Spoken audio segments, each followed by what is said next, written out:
Shalom po mga kapatid. Ano naman, Dad? Time is running out. Take all the opportunity.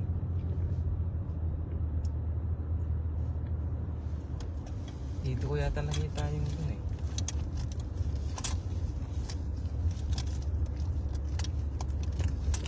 Ay, hindi dito.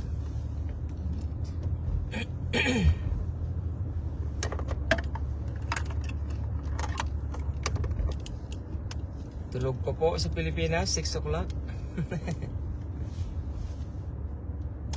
Tulog pa po.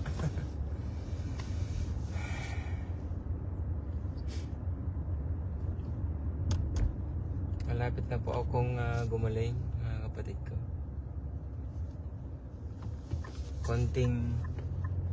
Konting ubo-ubo na lamang po ito. Saan to?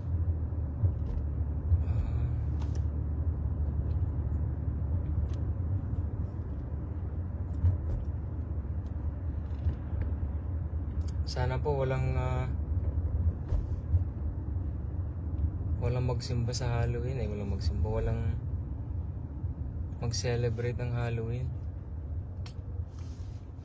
Yan lang, mahirap pigilan eh. Kaya ang pundasyon talaga simbahan. Simbahan talaga. Ang hirap maghanap ng tunay na simbahan ng Diyos. Paano ko makakakita ng ganun?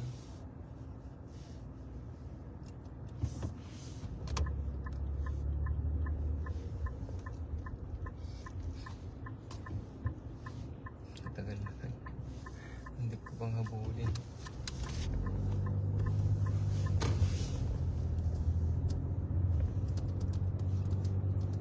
Paano mo sasawayin ang mga magsisimba ng mga magse-celebrate ng Halloween, di ba? Paano mo sila sasawayin? Eh wala naman tayong karapatan.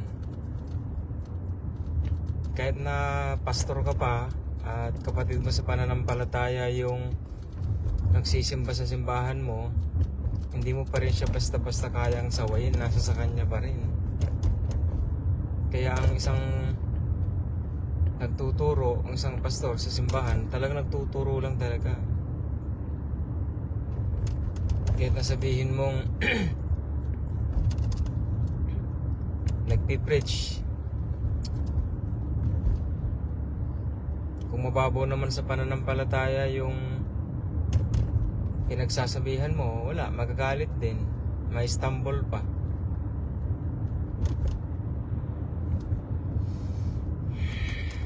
Kaya alam mo sa simbahan, yung talagang mga lumalago sa pananampalataya, talagang nagmamature. Alam mo talaga eh.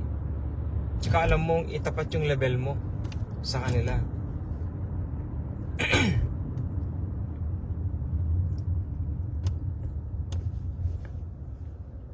Gusto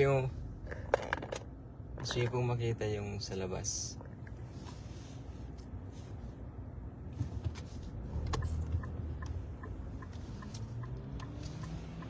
Hindi ko man lang napansin yun.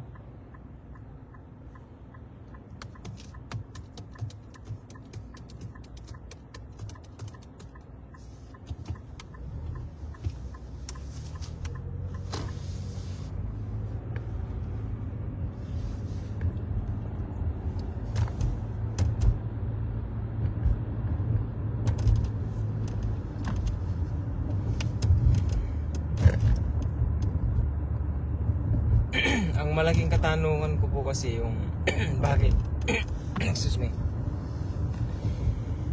bakit binigay sa isang anak niya yung Two Gospel Ministry na kung saan hindi naman popular. Kaya kadami-daming mayayaman dyan na mga anak ng Diyos na nagtuturo ng salita ng Diyos eh. Para sana may spread out na kaagad. Hindi pala isang gospel, Two Gospel pala. Tinanong niyo, Two Gospel Ministry, hindi naman notable ang Two Gospel Ministry. Wala namang talagang nakikinig.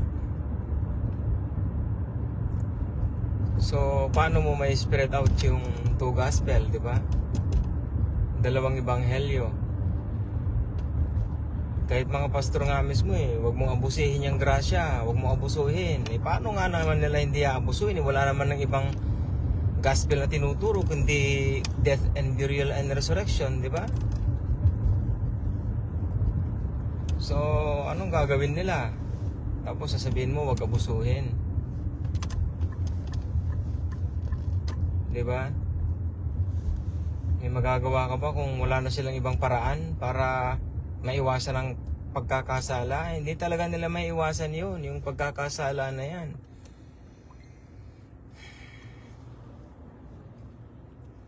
Hindi nila maiwasan ang pagkakasala kasi hindi tinuturo hindi tinuturo yung maturity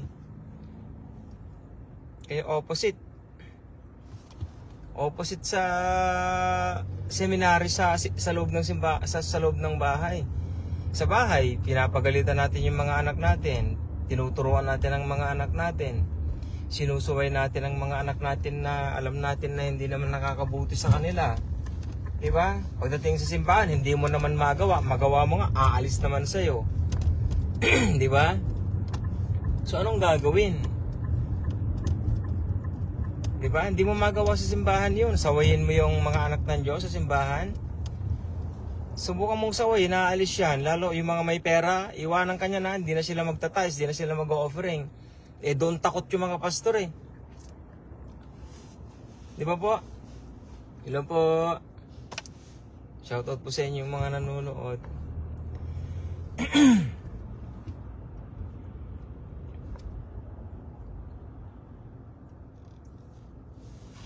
Kaya baliktad tinan mo meron kang pamilya, anak ka ng Diyos, mga anak kayo ng Diyos sa isang pamilya. Sa isang pamilya, tinuturuan ng bata, kahit pa paano, di ba?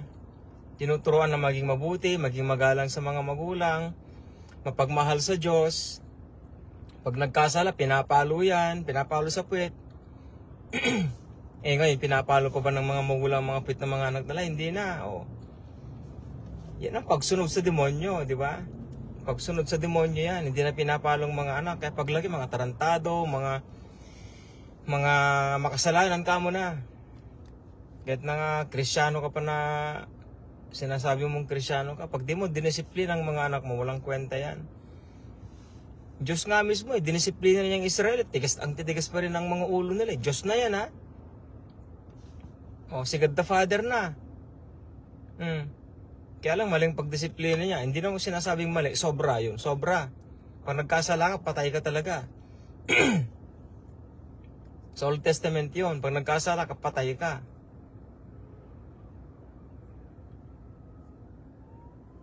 Nung dumating naman ang ating Panginoong Jesucristo, wala din naman nakinig, 120 lang. Di ba? Anong kwenta nung 5,000, 4,000 na nakinig sa kanya? Tinapay lang naman ang hinahabol nila noon, mga pagkain. Hindi naman talaga yung salita ng Diyos ang habol nila doon para kumain. Kasi libre Saan ka pa? Libre. Libreng pagkain. Mula umaga hanggang hapon. Libre. Pero pagdating sa simbahan, wala. Pag nagkasala ang anak ng Diyos, wala silang magawa. Kasi wala death and burial and resurrection lang Ano magagawa mo sa death and burial and resurrection? Na para sawiin mo ang isang anak ng Diyos na nagkakasala? O kaya matigas ang ulo? Ngayon, pagagalitan mo naman ng isang matanda na kuno sa simbahan, matagal na nagsisimba pero hindi siya matured. Sa pagagalitan mo ngayon, nagtampo, umalis na sa simbahan mo. Umalis na sa simbahan. So wala na. Kaya yung mga pastor takot Takot na pagsabihan yung mga anak ng Diyos kasi nga aalis sila sa simbahan. Alam niyo bakit sila aalis? Anong gospel ang dala-dala nila? Wala. Hindi naman gospel of grace. Hindi naman gospel of the kingdom of God. At least sa gospel of grace, mayroon tinatawag nilang giving. Anong problema? Anong giving ang tinuturo ng sa simbahan? Sige nga, gospel of grace kaya yon. Yung pundasyon nila, death and burial and resurrection. Hindi naman gospel of grace yung death and burial and resurrection eh. So, kaya kapag kahit na napakatagal pa ang isang mananampalataya na nagsisimba, pag nasaktan mo yan, naaalis talaga yan. Nung una, kinukuha nila akong pastor sa isang simbahan. Nung una. Wala pang simbahan nun. Una. Kinausap pa ako, hindi daw makatulog yung pastor eh. Itago ko na sa pangalan. Hindi daw siya makatulog, hindi niya sasabihin yung gusto niyang sabihin. Gusto niya akong magpastor doon sa simbahan na yun. Pero alam ko sa sarili ko talaga, hindi ako magpapastor doon. Yan ang sinabi niya sa akin noon. Sabi ko sa kanya, pastor, sabi ko, pag ako nagturo dyan, kako, walang matitira dyan. Walang matitira. Wala talagang matitira. Mahirap magturo ng salita ng Diyos sa naturuan na. Tandaan po ninyo yan. Mahirap magturo sa mga taong naturuan na. Either umalis sila o manatili sila. Ganyan yan. Mahirap magturo ng naturuan na. Kaya ang mga ganyan, mga akala mo magagaling, papahiyain mo dapat ang mga ganyan. Pahiyain mo sila sa salita ng Diyos. Hindi dapat sila ang manguna sa'yo, kundi sila ang sumunod sa'yo. Ganyan yan. Kaya nga binigyan ako ng Lord talaga ng simbahan na mga fresh na mga anak ng Diyos. Mga Catholic po, nung pandemic. Fresh na fresh sila noon. Ang sarap magturo. Hindi pa ako nagsisermon. Hindi pa nila deserve ang sermon. Magsesermon ka lang kung talagang malalim na sila sa pananampalataya. Halimbawa, alam na nilang 2 gospel for 20 years, di ba? Oh, masarap magsermon noon. Tsaka hindi ka basta-basta makapag-sermon. Kasi bakit? Sa loob ng 20 years, nagtuturo ka ng 2 gospel ministry.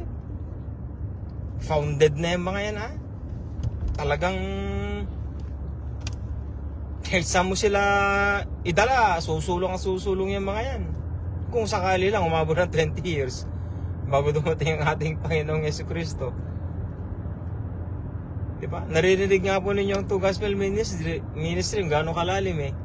Abuti mo pa kayo ng 20 years, ganitong naririnig mo palagi, talagang titino ko talaga. Pero hindi.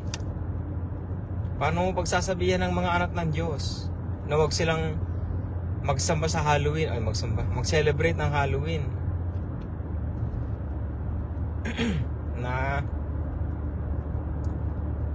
Kasi kapag ka napasok na ng evil spirits ang isang bahay, magulo na yan, automatic na yan. Automatic na yun. Ganong katindi.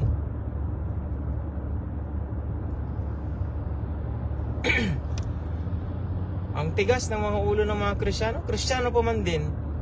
Buti sana kung ibang simbahan o ibang relihiyon, Kristiyano eh. Alam niyo yung pinakamagulong relihiyon talaga, Kristiyano. Hindi man ibang lahi eh. Hindi naman ibang relihiyon. Ang pinakamagulong relihiyon sa balat ng lupa, mga Kristiyano, na tinatawag nila mga born again.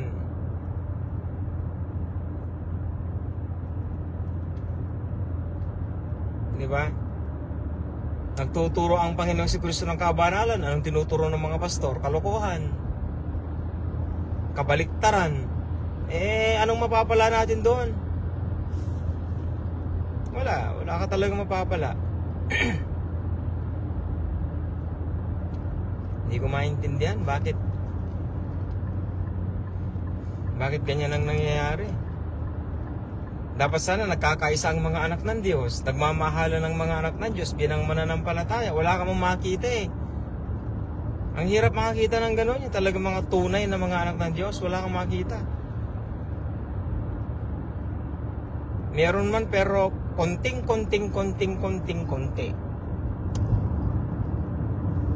Kumbaga ginto yung mga taong gano'n pagka nakakita ka.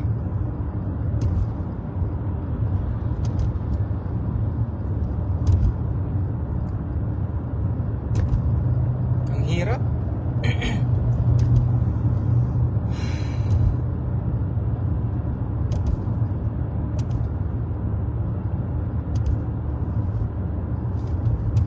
hanggang sa online pa man din ako nagtuturo.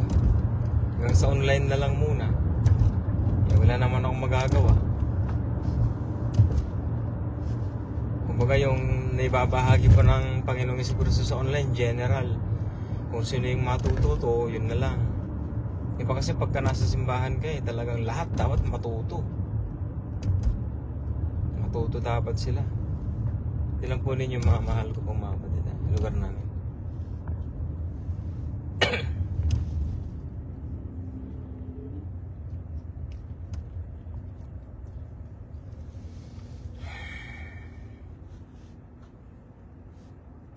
Nangangati na naman ang aking lalamunan.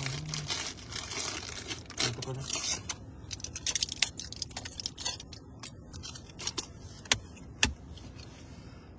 Excuse.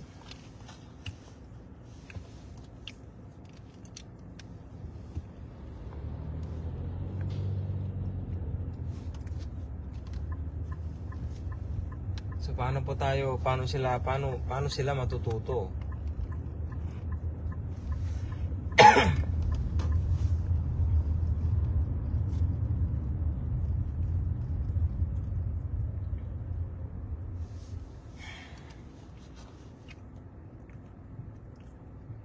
Yung sila hanggang ganun na lang.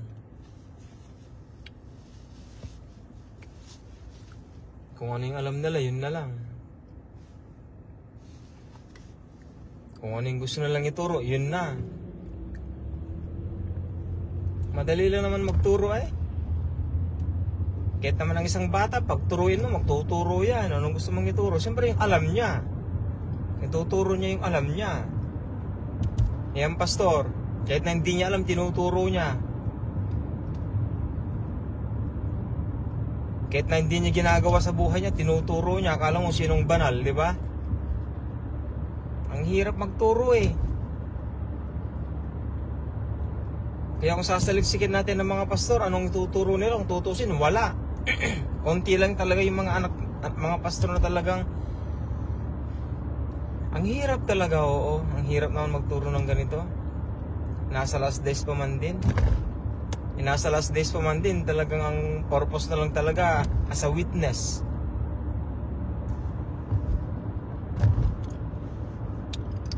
Di ba po? Witness. As a witness. Dito na ba yun, han? Ewan ko. Nagawan driver. Dito na yata Hindi pa.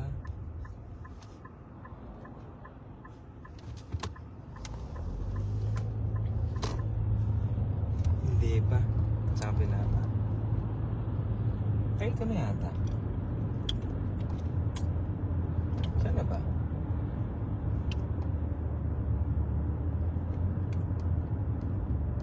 Oo, hindi pa na.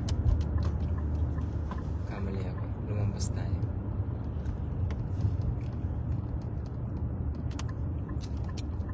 Anong gagawin natin, mga mahal ko pong mga kapatid?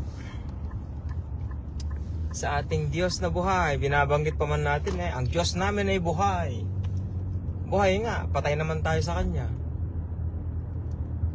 So, anong kwenta nun? Anong halaga nun, di ba? Buhay nga siya, patay naman tayo. Bakit? Nagtuturo tayo ng kademonyuhan Hindi naman kabanalan tinuturo natin. Natin kasi nilalahat ko Kasi dami-dami tayong lahat Kasi nasa ministry po tayo. Magkakasama po tayo. Yung iba nagkakalat.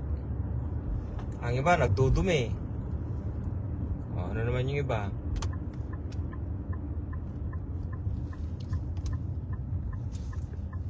Ano naman ang ginagawa ng iba? Nanggugulo. Nanggugulo yung iba.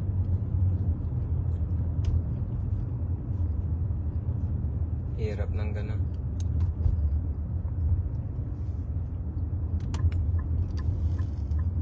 Bukas pa ba o sarado na? Ano mo na yung live, Dad?